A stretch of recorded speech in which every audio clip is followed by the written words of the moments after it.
Hello, welcome to YOLO Crypto. I'm Daniel Scott Jacobs. Today is Thursday, February 20th. Okay, so today we're going to talk about why Ethereum is struggling. What should the price of Ethereum be? Okay, we're going to try to figure those things out because it's obvious. Even if you're a novice trader, if you don't really know anything about charts, you're inexperienced. If you look at the price of Ethereum, you can see very clearly that it has not even reached the 2024 peak. Okay, we're going to get into some numbers later, but Bitcoin has far surpassed that. And we're going to get into the main reasons and the main causes of why this is happening and what hopefully can be done or what will happen to bring Ethereum price back up. Because do I think Ethereum is over? I think it's far from over. Okay, I think Ethereum has a lot more room to run. And usually Ethereum price lags a little bit behind Bitcoin, so we have that going for us. But I think Ethereum still has a long way to go to get us a big upside, right? Obviously. Let's move on. So let's take a look at the price here. So you can see Ethereum's at $2,741. Okay, that's roughly about right now. Now, the last bull run, it got to almost 5 grand, okay, around 4,900. Now, you can see here, we take a look at the chart. Here's the top right of the 2021 bull run, and you can see we've kind of had a double top here, which is not a very good sign if you know anything about trading, but you can see it has a long way to go. So let's talk some numbers here. So how much should the price be at least? So Ethereum reached a top price of $4,800 during the peak of the 2021 bull run.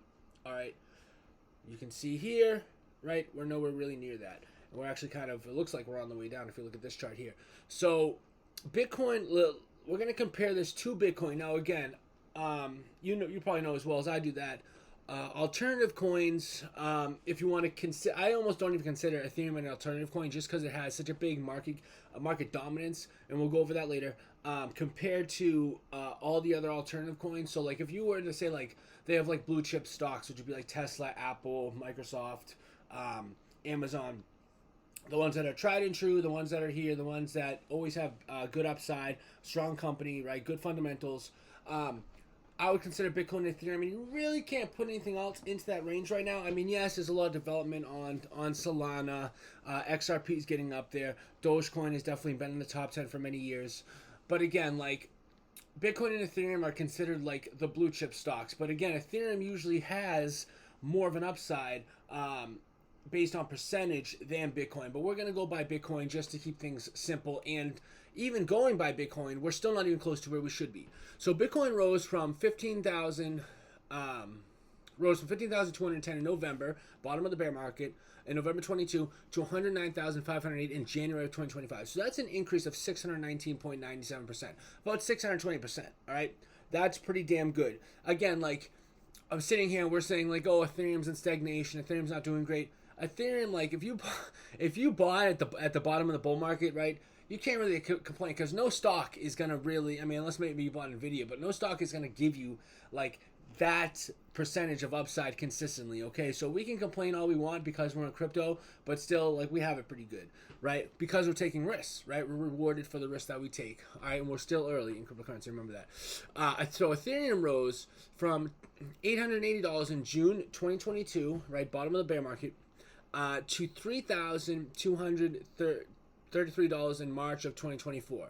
Okay, and in December did like almost like a double top like we just showed. So that's an increase of 367.31%. Okay, that's like not quite half, but not even 2/3 of what Bitcoin did. Okay, so let's take a look at this. So if Ethereum had gone to its past all-time high of $4,883, that would have still only been an increase, which it has not done, of 461.57%. Okay, so if Ethereum were to follow Bitcoin's price increase, right, from last bear market to where we are now, to match Bitcoin's gain of 620% this cycle, Ethereum should be at $6,378. That's where you think it would be. Like if people like let's say back in the bear market in 2021, or sorry, like 2022, you were like, well, if Bitcoin gets to 110,000, where do you think Ethereum would be? This would be the least number you would say, because you would think that Ethereum would at least do what Bitcoin's going to do. But there's many reasons why Ethereum is not doing that great. I just hope it can pull out, because I don't think Ethereum's going anywhere, but I think Vitalik and his team of developers is smart enough the thing is, like, gas fees are high, Ethereum's a little bit slower. I just sent a transaction with Solana last night, and it was fucking instant. Usually, like, what I'll do is, like, if I'm sending, like, a big sum of money, I'll, like, send it, and then I'll, like, not look for, like, a couple minutes, because, like, if I start looking, I'll get, like, wicked anxious. But, like, I went to exit out, like, right after I sent it, and it was already there in my Phantom wallet. So I was like, wow, that was really fast. Which I've done many times, but it still surprises me. So let's take a look at this rainbow chart right here. So this is the rainbow log. Sorry, I'm out of breath. I just moved. My God. The rainbow logarithmic chart shows basically the difference between this chart and regular chart. The regular chart will go up like 1, 2, 3, 4. Logarithmic goes up like 1, 10, 20, usually by tens. Okay, these are for things like measuring earthquake, measuring decibels, things like that. But it can kind of give you an idea of like projected, estimated return. All right. So if we were to take where we are right now in terms of like the bull market and put us back to 2021, let's see where we would be. So we go 2021, right? We're a little bit past this. I already looked it up, so I know it's right here. Okay. We're already into this slight orange color. Okay. Now if we were to go forward here, you can see that we are nowhere near where we were projected to be. Okay, we still have to go up through the from the slight green through the yellow into the orange. Okay, and as you can see, once we get into the orange, what's the price? From 6,300 to 9,200. 6,300. Okay, as I said, the minimum, because you thought that Bitcoin would be you thought that Ethereum would do at least what Bitcoin does. Okay, usually more on the upside, so that makes perfect sense with what we are in line with Bitcoin. So you can see that Bitcoin is in line, but Ethereum is sagging behind. I just want to make sure that we prove that before we move on. Okay, boom, boom, boom. Now, so this is Ethereum dominance, okay? This is the second to last thing I show you in just in terms of Ethereum stagnation. So you can see here that here's Bitcoin dominance, right?